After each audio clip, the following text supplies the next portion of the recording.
Assalamualaikum warahmatullahi wabarakatuh. Selamat berbahagia Bapak Ibu sekalian beserta pelatihan kepemimpinan pengawas. Perkenalkan, nama saya Muji Estinisih, Widyaswara Ahli Madya di Pusat Pengembangan Sumber Daya Manusia Kementerian Dalam Negeri Regional Yogyakarta.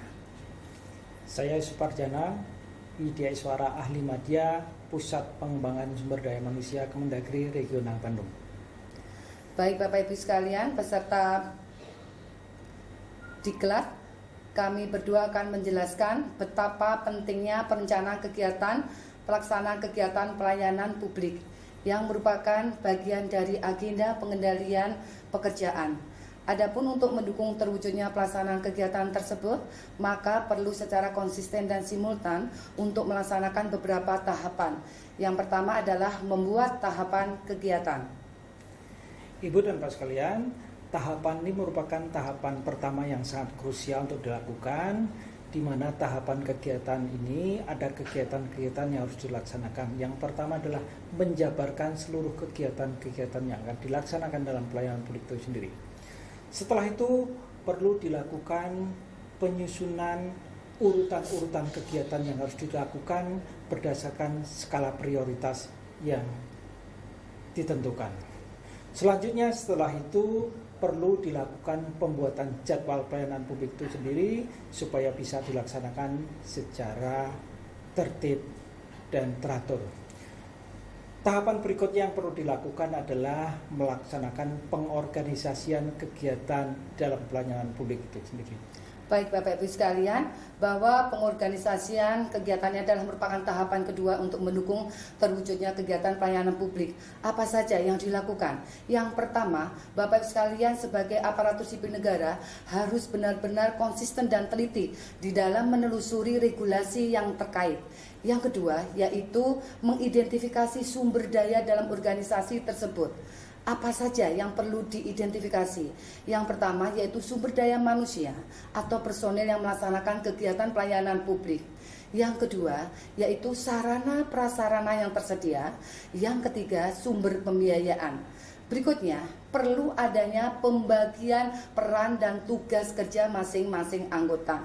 Nah, yang ketiga yaitu tahapan keberhasilan untuk pelaksanaan kegiatan tersebut. Perlu Bapak Ibu sekalian mengidentifikasi unsur-unsur yang terlibat dalam pelaksanaan pelayanan publik.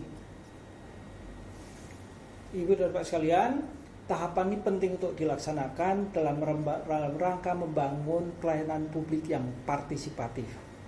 Tahapan ini setidaknya ada kegiatan yang harus dilakukan, antara lain mengidentifikasi keseluruhan stakeholder atau pemangku kepentingan yang akan dilibatkan, baik pemangku kepentingan internal maupun eksternal.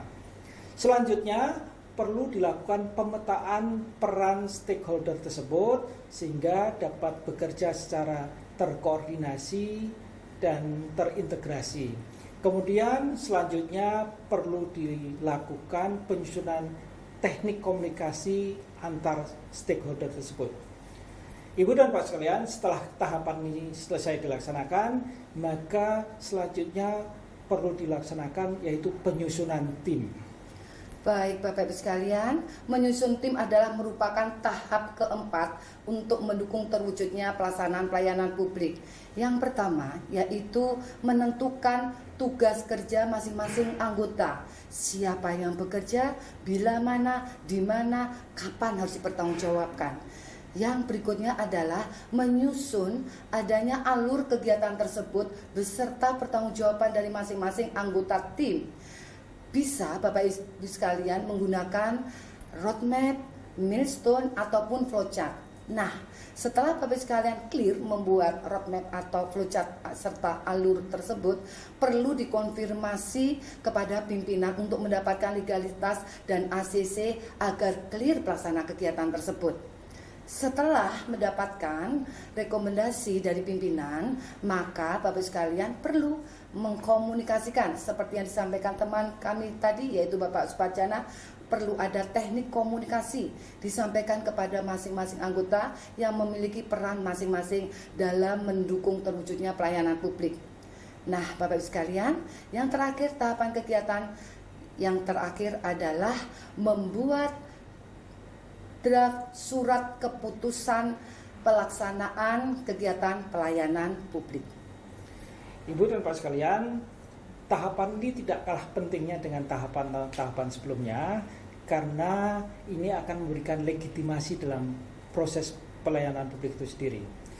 Pada tahapan ini, langkah pertama yang harus dilakukan adalah menyusun atau menentukan format surat keputusan itu. Setelah format surat keputusan disepakati, selanjutnya adalah menyusun draft surat keputusan. Setelah draft surat keputusan dibuat, langkah selanjutnya adalah mengkonsultasikan draft tersebut dengan pimpinan untuk mendapatkan persetujuan atau approval. Setelah approval ini didapatkan dari pimpinan, kegiatan selanjutnya adalah membuat surat keputusan tersebut untuk ditetapkan. Ibu dan Bapak sekalian, seluruh kegiatan tersebut penting untuk dilaksanakan secara simultan dan sinergis agar pelayanan publik dapat berjalan dengan baik, berkualitas, dan dapat meningkatkan kepuasan masyarakat. Demikian, terima kasih. Selamat bekerja dan tetap semangat.